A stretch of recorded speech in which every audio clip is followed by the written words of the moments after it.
You are not happy? আমার খুশিতে অখুশিতে কি যায় আসে? আপনার যা ইচ্ছে আপনি তো সেটাই করবেন।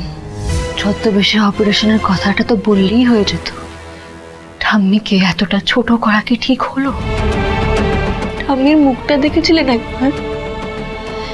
ছোট হয়ে গেছিল কিভাবে, একা একা ঘরে চলে গেলেন উনি। ঠাম্মি কতটা কষ্ট পেয়েছে একবারও ভেবে দেখেছেন আপনি? মাঝে মাঝে না আমার সাবিত্রীদের কথাগুলো একদম ঠিক মনে হয়। আপনাকে ভরসা করাই ঠিক। প্রতিজ্ঞা প্রতিদিন রাত 9:30 স্টার জলসায় জিও হটস্টারে।